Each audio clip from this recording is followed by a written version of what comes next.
Some buildings are designed upside down. For buildings like this, the architect crafts a model, maybe of the whole building or maybe just a piece of it, and then the model is suspended by its base from above. The architect works on it like this, tweaking things until they're satisfied, when they flip it over and build everything right side up.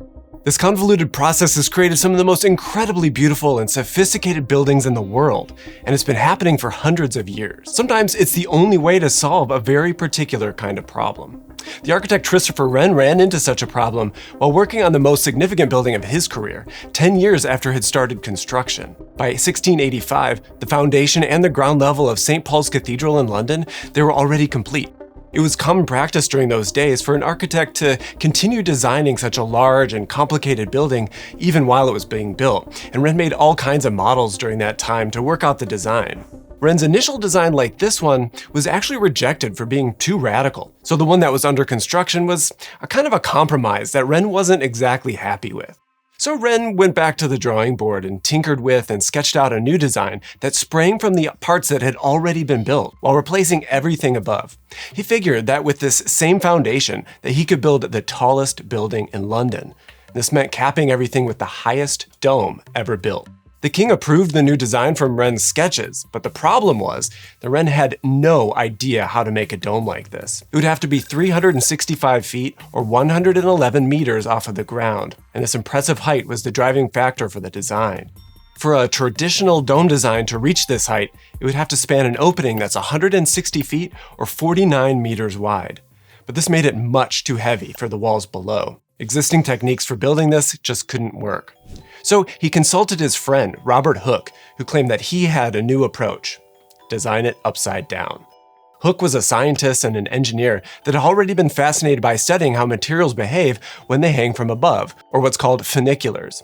He used chains, springs, and weights, and set them up in various configurations and observed how each element affected the other. He noted how moving a weight would result in the chain taking on a different shape just by virtue of how everything responds naturally. I used this kit by Mola that they sent me to recreate one of the experiments here. They're not a sponsor or anything, but these kits are really great for exploring structural behaviors and things. Anyway, chains are strong only when you're pulling on them. They're able to resist with incredible strength. This is described structurally as working in tension. They resist pulling, but not pushing. That's what's called compression. Tension and compression are opposites from one another. And Hooke's genius was that he realized that the chain in his experiments was calculating the perfect shape for it to remain in tension, since that's all it can do. Today, we might call this process something like material computation or self-organization. That's when material and physical behaviors are simulating real-time responses to design operations. The system becomes this kind of calculator that spits out the right shape for a given system. And the leap that makes this useful for Wren is that Hooke explained domes as the exact opposite of the chains. His famous line was, "As hangs the flexible line, so but inverted will stand the rigid arch." Domes are the exact opposite of the chain. Because they're built with stacked masonry or stone, they only work in compression. If you pull on it, the individual stones will just come apart.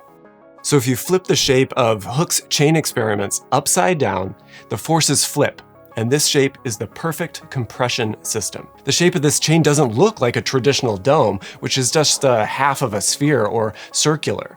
Instead, the shape observed by Hooke is narrower at the bottom and sort of flares and tapers outward toward the top. That explains why Wren's earlier designs, why they had to be so thick. Unless this shape could fit inside of the thickness of those rounded versions, it would collapse. Only the material along this line is really doing the work of carrying the weight. The rest is just almost waste. Hooke and Wren traced the shape of the chain model onto paper, flipped it, spun the shape around 360 degrees, and used it for the dome. This allowed them to build taller, over a narrower opening, with less material than anyone thought possible. But they didn't get it exactly right. Years later, mathematicians were able to determine with more precision the formulas for finding this ideal shape. Luckily, Wren was close enough to be able to make it work, and it still stands today. But the math shows that this shape should be a catenary curve, as it's called. Today, this shape is pretty well known, and it's designed into all sorts of incredible constructions, and we don't have to design it by working on a model upside down. We have the math to be able to draw the correct geometry and be able to incorporate it into the design directly through drawing. But there was this gap of time when the principle could only be reproduced and determined physically in mock-ups that were translated into building instructions. And this had to be done with a model upside down. The most famous upside-down model sits in the Sagrada Familia Museum in Barcelona, Spain. And like Hooke's experiments, this one too uses strings and weights to find the most ideal forms for an efficient structural solution for a building that would be 10 times larger than the size of this model. The model was made by the architect Antonio Gaudi while creating the design for the Church of Colonia Güell. Gaudi spent about 10 years of his life making this model, almost exactly 200 years after Wren and Hooke's work. And just like today, catenary forms were well known by the time that Gaudi wanted to be able to use them. They were easy enough to calculate for anyone who had studied architecture or engineering or geometry. In Spain, where Gaudi lived, they were often deployed by the military, and then that shape extruded into making warehouses to store gunpowder. All these structures were made without upside-down models that preceded them. So why did Gaudi make them? Gaudi was famously enamored with what some call organic forms, these kind of flowing shapes of seamless material where elements gradually transition into some other element with a complex fluid curvature. And for this church, this meant incorporating multiple catenary forms that connected in really complex ways. That's why it's called a polyfunicular model, and it allowed Gaudi to work on the design with the assurance that the building would stand up in the end. Gaudi, he also just didn't really like making drawings of his designs before construction. He didn't really trust them, and he preferred to make models instead. This allowed him to visualize the space more fully beforehand. But this upside-down model was a precursor to the other kinds of models that he would use to show the construction crew. So while he was working, he would photograph it. He would print the photo, and then he would use it as a guide in the right side up models that he would make out of white plaster. And then it's in these models that he would gain a more full understanding and command of the overall space, and he would add details with the assurance that the whole thing would stand up structurally in the end. The Sagrada Familia, the building that this model is in, has similar forms, and it's really Gaudi's masterwork. He was designing it at the same time as the church we were just looking at. In fact, he devoted the entire rest of his career to this, working on it until his death in 1926. Like Wren's process, where the construction and design were happening kind of at the same time, that was true too for this Barcelona cathedral. During that time, Gaudi created a full, comprehensive model, all out of plaster, that dictated every single part of the final design. And it was meant for construction crews to follow as instructions for creating the real building. The models were the only thing for anyone to be able to look at and understand the architect's intentions once he was no longer there. So construction went smoothly for 10 years after Gaudi's death until 1936. And that's when the models were destroyed as a political statement by an anarchist group during the Spanish Civil War. Without the evidence that Gaudi left behind, construction on the building, it had to stop. And the building sat in its half-finished state for decades. The models were eventually pieced back together as best they could, but they were basically useless. There were these huge pieces that were missing, and construction crews, they couldn't really build off of a model anymore, at least not even a fragmented one. They needed actual construction document drawings or blueprints. But no one could recreate Gaudi's complicated organic design. Traditionally trained architects, they just didn't have the tools or the know-how to be able to complete the forms. That is, until someone imagined the models upside down. In 1979, a recent architecture school graduate realized that Gaudi was essentially thinking of the building like a landscape. The complicated ceiling is just like an upside-down mountain range, with hills and valleys. And how do you draw a landscape? Well, you use topography lines, these imaginary slices that cut through the ground that allow you to describe the changes in height. And then the three-dimensional hills can be shown in two-dimensional lines on paper.